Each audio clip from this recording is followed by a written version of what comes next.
తూర్పుగోదావరి జిల్లా Rajahmundry city ఏఎన్డీఏ MLA అభ్యర్థిగా Adireddy Vasu nomination వేశారు. కార్పొరేషన్ కార్యాలయం వరకు 3 పార్టీల కార్యకర్తలతో భారీ ర్యాలీ నిర్వహించారు. ఈ కార్యక్రమంలో రాజమండ్రి ఎంపీ అభ్యర్థి పురంధరేశ్వరి, ఎమ్మెల్యే ఆదిరెడ్డి భవానీ, కూటమి నాయకులు పాల్గొన్నారు. రాజమండ్రి చరిత్రలో ఎన్నడూ లేని విధంగా తన నామినేషన్ కు కార్యకర్తలు భారీగా తరలివచ్చారని ఆదిరెడ్డి వాసు తెలిపారు. ప్రభుత్వంపై ఉన్న ఆగ్రహం తన నామినేషన్ కార్యక్రమంలో కనిపించిందని చెప్పారు.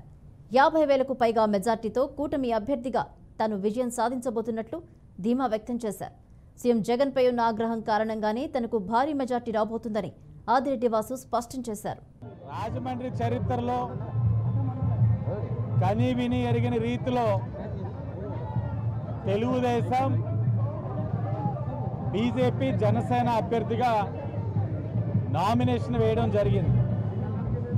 3 పార్టీల ఒక కార్యకర్తలు, నాయకులు వేలాదిగా ఎవరు ఊహించని విధంగా వేలాదిగా వచ్చి ఈరోజు నామినేషన్ కార్యక్రమాన్ని విజయవంతం చేయడం జరిగింది. ఈ నియోజకవర్గమే కాదు, ఎక్కడెక్కడో నియోజకవర్గాల నుంచి కూడా వస్తూ ఉన్నారు. మొదటి నామినేషన్గా వాళ్ళల్లో ఉన్న ఆవేశం, వాళ్ళల్లో ఉన్న ఆవేదన, వాళ్ళల్లో ఎంత కసి ఉన్నది అన్నది ఈరోజు నామినేషన్ ద్వారా మాకు అర్థమయ్యింది.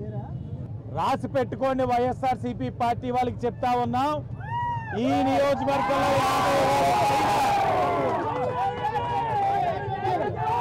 స్వామి అశోక 50,000 పై మెజారిటీ ఈ నియోజకవర్గంలో రాబోతా ఉంది.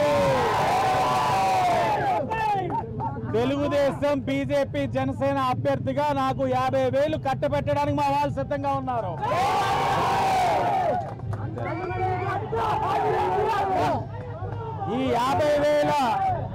ఈ 50,000 మెజారిటీ నా గొప్పతనం కాదు, జగన్మోహన్ రెడ్డి గారి పనితనం వల్లనే ఇవన్నీ కూడా జరుగుతూ ఉన్నాయి. అలాగే మీ నోటితోటి మీరు చెప్పారు, సంపూర్ణ మద్యపాన నిషేధం చేసే ప్రజల్ని ఓటు అడుగుతానని అన్నారు.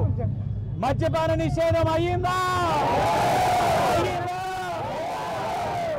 మరి జగన్మోహన్ రెడ్డి గారు మీరు ఏ మొహం పెట్టుకొని వచ్చి మీరు ఓటు అడుగుతా ఉన్నారు?